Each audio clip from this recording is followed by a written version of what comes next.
and welcome to another episode of the Fluency Matters podcast.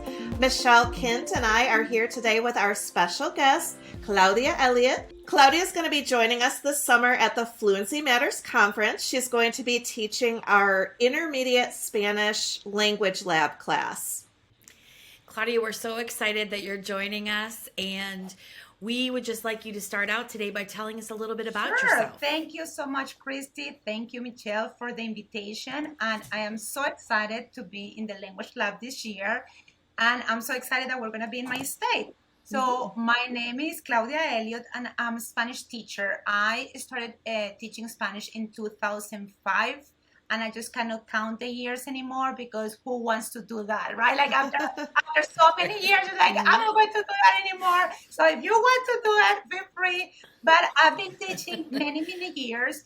And I started teaching in Florida, and I really haven't moved since I moved to the United States to start teaching. My first city was Jacksonville, and I've been here since then. But I am from Colombia.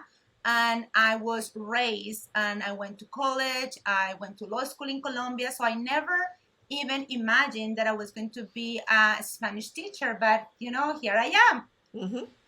So, Claudia, have you always been a teacher who's been keeping CI in mind and teaching for acquisition? Or is this was this a journey that you had to take? Or how did you get into ADI? It was such a journey. I became a teacher, but I didn't go to school to be a teacher. Now, I had a great tool that was Spanish, but definitely that tool wasn't enough.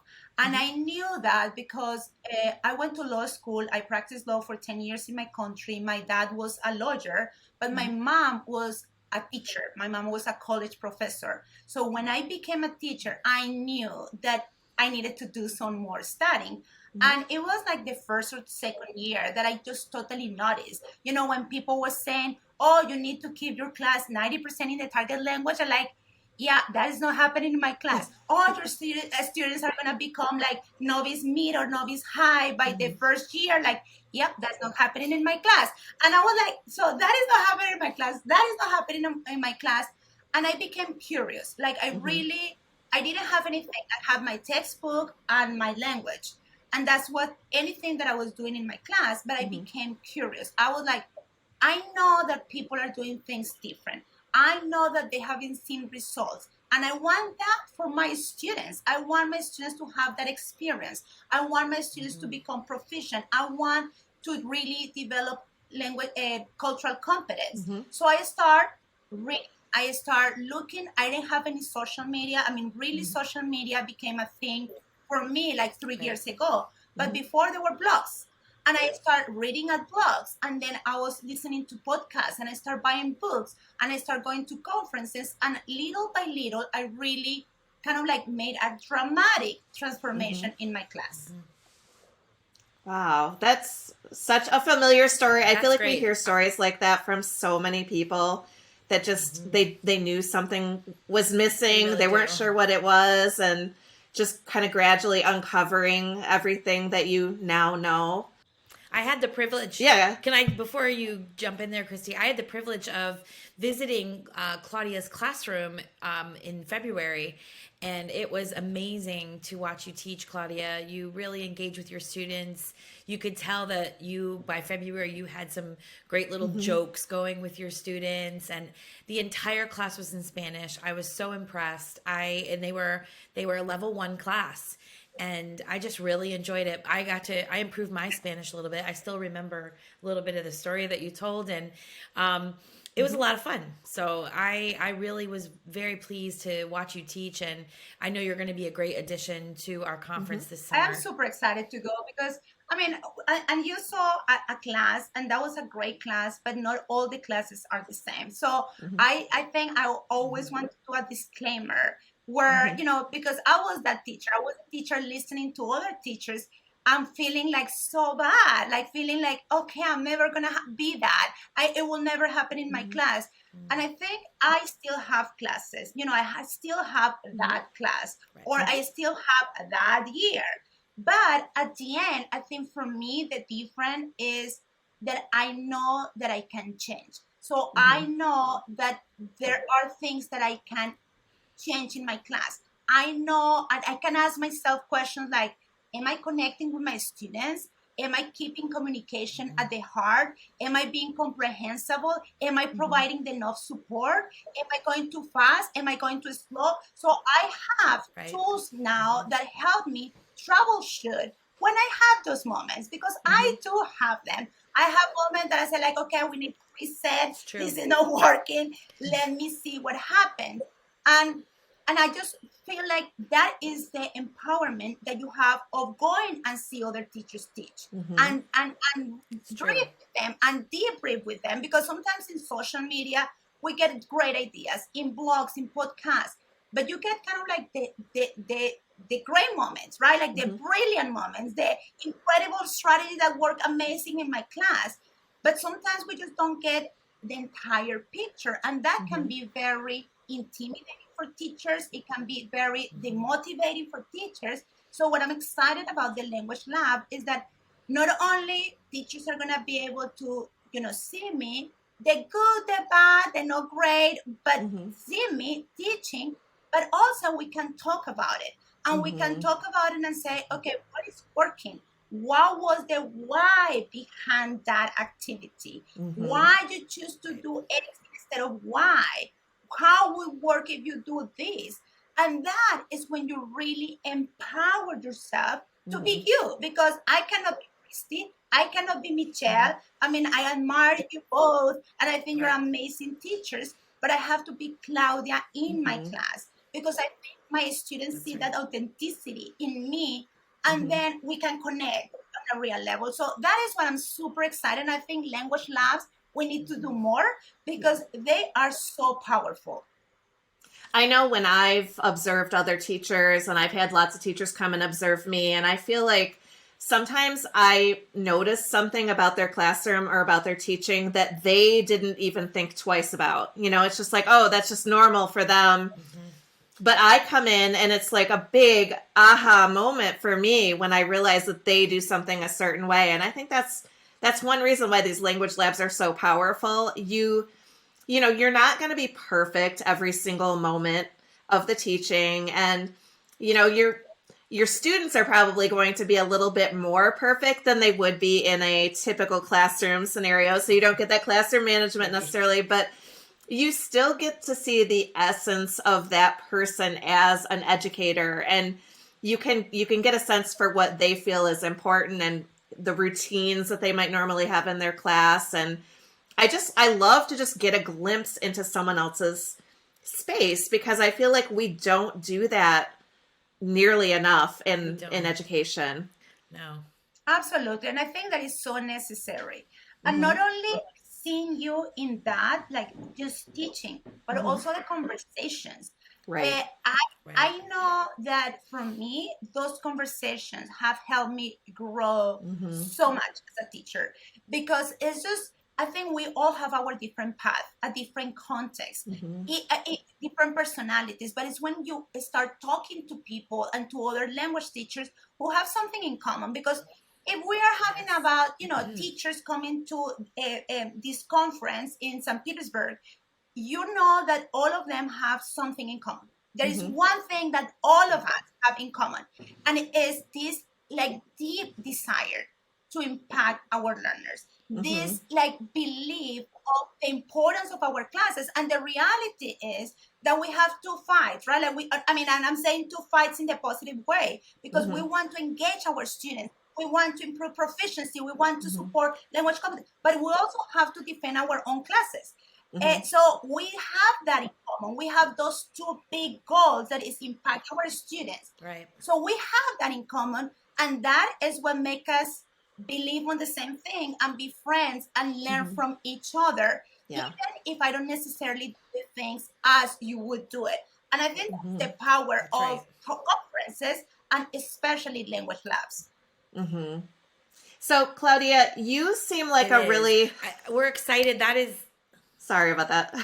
It's okay. Sorry, Kristy. I was just going to say, so you strike me, Claudia, as a really reflective person. It sounds to me like you spend a lot of time reflecting. what I wonder is, do you have a network of professional support? Like, do you have other teachers that you can go to help you process? Because this is a big thing that we're trying to promote at our conference, is we're trying to get teachers to not only experience things firsthand, but also to really sit and think and talk and process it with other teachers. So do you find that that's a part of your own teaching practice as well? It is essential, Kristy, because I mean, I don't know you. I mean, I've been teaching for many, many years, and I still growing like every single day. And I have embraced that. I really feel like it's part of what keeps me awake and moving and energized, is that knowing that I'm not there yet and I will never be, because the students that I had 5 years ago are totally different to the ones that are here today. And if I'm not willing to be curious and adjust, then I know that the strategy that was successful 5 years ago maybe have to have tweaks to be successful today after COVID. And I need to be aware of that. And the only way, and I can read, right? Like I can read a ton, I can listen to a ton of podcasts like this one, the one that I have, the one of all these incredible podcasts. I can do that, but truly is with these conversations. It's with this conversation that you will say, and safe conversations, right? Like conversations where you can really ask that question, the question that maybe nobody's willing to ask. But when I feel safe in spaces, I just love that. And I always reflect. Like, I don't know if you had that moment, but for many years, every time, the many times that things weren't working in my class, I have two responses. It was either my fault because I was a terrible teacher, or it was my students' fault because they were terrible. And that didn't help. I mean, that didn't help. So for me, what helps is to sit down, try to like really, I don't know, divide my value as a teacher as how the things work in my class. So I always give this example, Kristy. I am a mom. I have two boys. One is 16 and the other one just turned 15 this Saturday. And I remember when I became a mom. Oh boy. It wasn't pretty. It was messy. I just didn't know anything. That's right. But I did my best. And I love my kids dearly, the same as I love them today. So nobody can come to me and tell me, oh, you were a bad mom 16 years ago. Because that's not true. I was a great mom.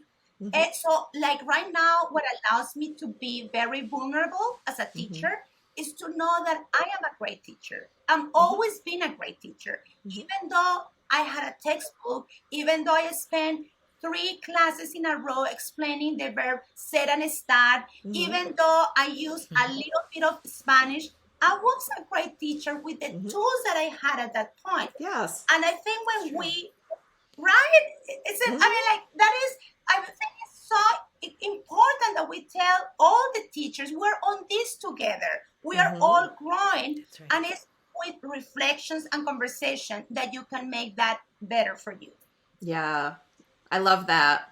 It's a great way to look at it. Well, we are thrilled to have you at the conference. We know you're going to make an impact and on the teachers and the students from Pinellas County.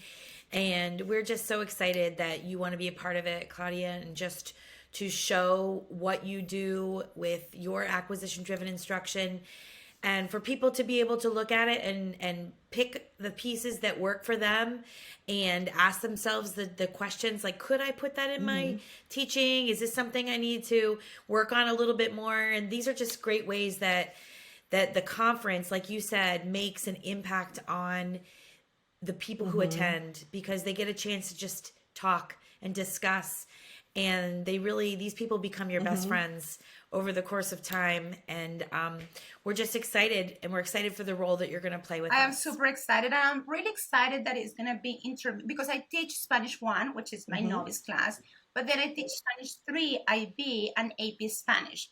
So I have seen that AP and IB and those level 3 and 4. It's like, oh, should we do that acquisition driven instruction or not? Because we need to be more rigorous at that point. And I always have found, like, I think it's all there that you needed a lot to. So I'm just so glad that I have the opportunity to share what I do in my upper level classes, in my intermediate level classes with everyone and understand. I mean, I'm gonna get to know my students when I go there, but I know already that they're gonna be at different levels. And I think that is gonna be kind of like reflect the reality of our classes. So I'm super excited. Thank you so much for the invitation. I just cannot wait to be there. Same. And hey, Claudia, before we let you go, for those people who might be watching or listening, can you tell everyone how they can connect with you and listen to your podcast? Of course. So you can find me. I have a Facebook community that is called Growing with CI. And you can just ask to join, and it's totally free, and I would love to have you there. But I also have a podcast that is called Growing with Proficiency, the podcast. And I have weekly episodes. And if you are into the podcast, I would love for everybody to join me and subscribe to my podcast. Yeah, you will not regret it. It's awesome. Great. Well, Claudia, thank you so much for spending some time with us. It's been wonderful talking with you. And honestly, it's just making me feel even more excited to spend some time with you this summer. So thank you. Of course. Thank you, and have a great day. Yep. See you next time, everybody. Thank you.